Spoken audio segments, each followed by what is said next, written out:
This is my week 4, chapter 6 reflection video instead of paper. So, out of the entire chapter, something I found interesting was the high context and the low context. On page 221, table 6.3, they have a little chart as a visual aid to show what countries are considered high context and which countries are considered a low context. And the highest context on here is the Japanese culture. And North America, we're the fourth from the bottom of the low context. So we're more on the low context culture. And I thought that was really interesting because I've never really thought of it that way before. And so high context cultures is when most of the meaning exchanged during an encounter is often not communicated through words, so it's more like nonverbal cues. And they have similar perceptions, experiences, and social expectations, which produce well-defined social protocols. And the high contexts are more traditional.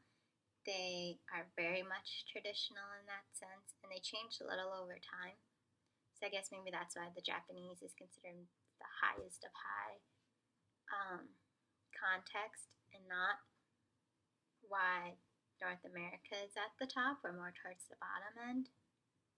And along with the high context, the culture is conveyed through status, like their age, their gender, their education, family background. And they rely more on how something is said rather than what is said. And they are very aware of their nonverbal cues. So they listen for what is not being said to what is being said. So it's like reading a message or trying to translate a message, kind of. It's like, well, you said this, but you're really saying this. So that could be kind of a challenge to try and figure that out. But like I said earlier, North America, we ranged on the fourth lowest context culture. And the low context cultures typically have a high degree of diversity within the population.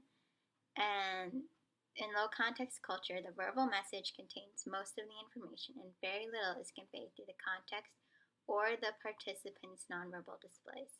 So we're very much, this is what I said. Don't try and read between the lines. It's very direct, and it's not through our nonverbal cues either. It's very, like, if I'm in front of you having a conversation, I'm saying what I'm saying, and it's not something for you to interpret or to try and read between the lines or something like that. An example would be the Asian mode of communication, which is a high context, like the Japanese is the highest, and then Chinese and Korean follow the high context culture. And the Asian mode of communication is often vague, indirect, and implicit. So that can be a challenge trying to communicate with somebody of a high context culture, because it's like, I don't know what you're saying.